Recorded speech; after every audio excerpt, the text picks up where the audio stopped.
Ngevlog di kebun Sen. Assalamualaikum warahmatullahi wabarakatuh. Selamat datang di vlognya Kebun Sen.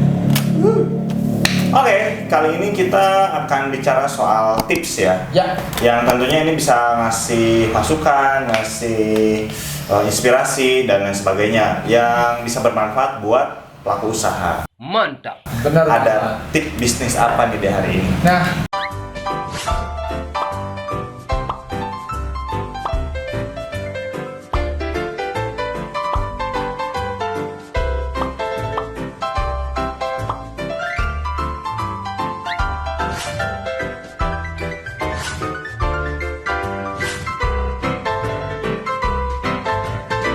buat teman-teman UMKM jangan sekali-kali iklan di Facebook kalau belum tahu bedanya Facebook Group dan Facebook Page.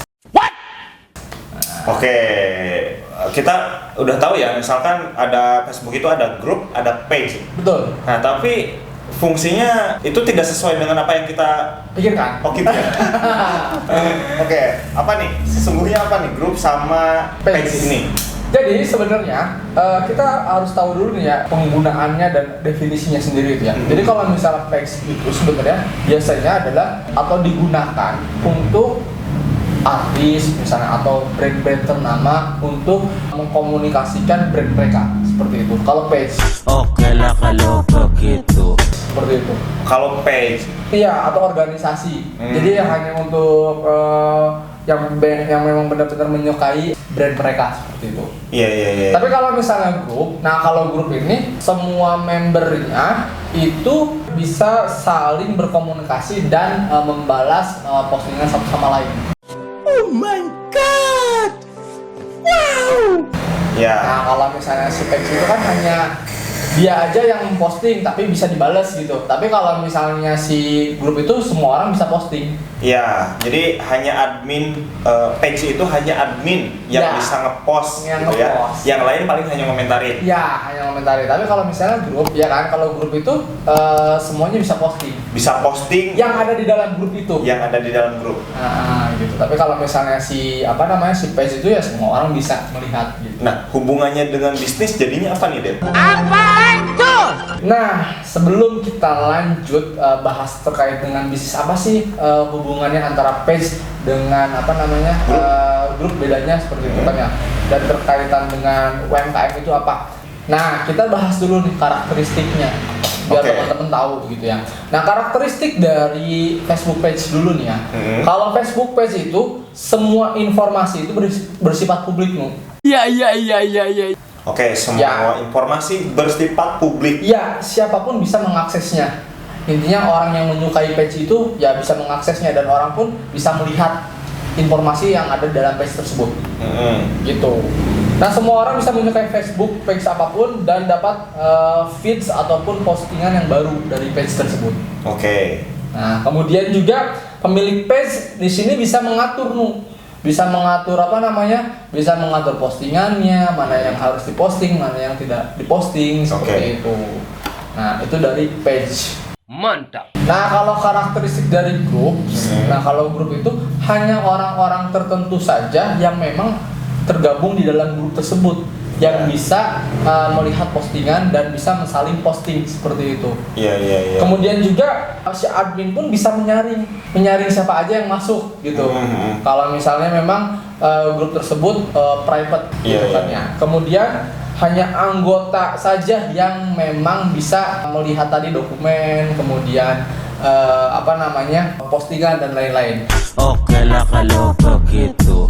Jadi sebenarnya kalau grup itu untuk private gitu. Jadi kalau misalnya feeds itu bisa public gitu kan ya. Iya. Aku jadi agak ngerti nih, Den. Jadi kayaknya si Facebook itu pada awalnya membuat page dengan fitur page gitu ya. Ya. Dengan fitur grup. Itu kalau page itu bermuatan informasi secara publik. Jadi baik itu yang memfollow ataupun yang tidak memfollow bisa lihat. Betul. Nah, kalau grup itu hanya untuk orang terbatas yang tergabung di dalam grup. Betul. Artinya grup itu sebetulnya dibuat untuk private gitu ya. Iya. dibuat untuk private Oh, gitu. iya. Tapi kadang kan suka ada grup yang publik gitu. Walaupun grupnya publik, tetap aja kita nggak akan bisa melihat postingan-postingan yang ada di dalam grup tersebut kalau misalnya kita tidak tergabung gitu. Bener kan? Iya. Intinya seperti itu. Jadi untuk page itu ya memang untuk khalayak umum, tapi khalayak umum tersebut tidak bisa memposting, hanya bisa mengomentari. Iya. Gitu. Kalau grup itu semua orang bisa saling memposting dan mengomentari, tapi hanya orang yang tergabung di dalam grup itu saja. Iya, dengan kalau melihat fungsi dari seperti itu, artinya secara strategi bisnis juga bisa jadi berbeda. Berbeda, gitu. Oke. Not bad. Nah, sekarang apa sih keterkaitan dengan strategi bisnis Iya. antara Facebook page dengan Facebook group? Iya, gimana tuh? Oke, kita bahas dari Facebook group dulu nih ya. Kalau misalnya memang kita mau mengembangkan reseller, otomatis kan kita membina reseller, ya nggak, mengasih tahu produk-produk kita, dan hanya orang-orang tersebut saja yang bisa mengakses produk kita. Ya kita gunakan Facebook Grup. Oh, iya. Atau misalnya kita mempunyai sebuah produk, produk belajar misalnya e-book tertentu, kemudian di e-book tertentu ketika kita sudah menjualnya kita ada gratis mentoring lewat grup. Nah itu kita berarti maintenance penjual, pembeli ya kan ya, dengan free konsultasi hanya ada di dalam grup dan hanya orang-orang yang sudah membeli materi tersebut. Seperti itu. Nah itu gunakan Facebook grup. Nice. Nah, kalau Facebook page buat apa? Kalau page itu untuk kalian menambah jangkauan. Ya enggak sih? Nah, kalian sering posting, otomatis nanti si page itu akan tampil. Ya, Sering memperluas aktif. jaringan ya. Ya, atau misalnya kalian pengen pakai uang, misalnya pakai Facebook Ads, ya tinggal kalian iklankan aja page tersebut. Iya itu maksudnya. Kalau grup kan nggak mungkin diiklankan kan? Nggak mungkin juga. Tapi kalau page itu bisa diiklankan gitu. Kalau grup kan nggak enak juga diiklanin grup ini, ngapain juga gitu. Tapi kalau page itu karena mengandung muatan misalkan informasi-informasi yang bisa di-boost, bisa ditekan penyebarannya dengan ads kayak gitu.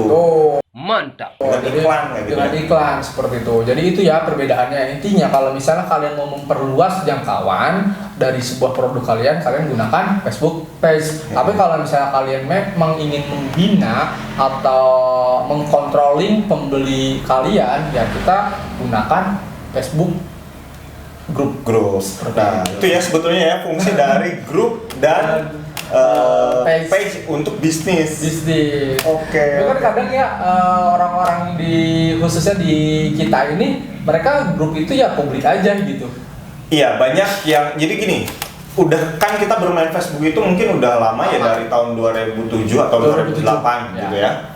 Yang itu udah melihat perkembangannya, terus ada grup yang dimana itu kebiasaan di kita itu ada yang tertutup, ada yang terbuka. Gitu. Yang terbuka misalkan kayak grup kota gitu ya. Gitu. Grup kota itu dibuka biar bisa pada masuk warga kotanya mengakses informasi di situ. Terus ya jadi kebiasaannya seperti itu juga sih. Tapi ingat ya, kita jangan membiasakan yang salah menjadi benar. Ya, nah terutama untuk bisnis. Terus untuk bisnis itu fungsinya yang tadi gitu. Betul, ya. yang tadi. Sehingga kita bisa menggunakan strategi-strategi yang tepat untuk bisnis kita Dengan menggunakan Facebook. Betul. Tapi memang kalau tadi karena udah kebiasaan ya untuk fungsi-fungsi tertentu mungkin ya boleh-boleh aja sih gitu. Tapi kan lebih enak kalau misalnya kita dengan memprivate grup tersebut kita jadi bisa lebih memfilterisasi. Betul. Apabila kemudian hari grup tersebut memang mau dikomersilkan. Betul. Seperti itu. Ada lagi deh? Oke, udah itu aja sih. Nah itu ya informasi yang mungkin nggak banyak orang yang tahu nih Tapi menarik gitu kan. Untuk Facebook dan untuk grup Facebook dan landing page Facebook Atau page ya. Iya. Oke, thank you, mudah-mudahan bermanfaat. Kalau suka dengan video ini silahkan di like, di komen, di subscribe, juga di share ya. Oke, share. Oke, thank you. Aku Albandani dan Dede undur pamit. Assalamualaikum, bye bye.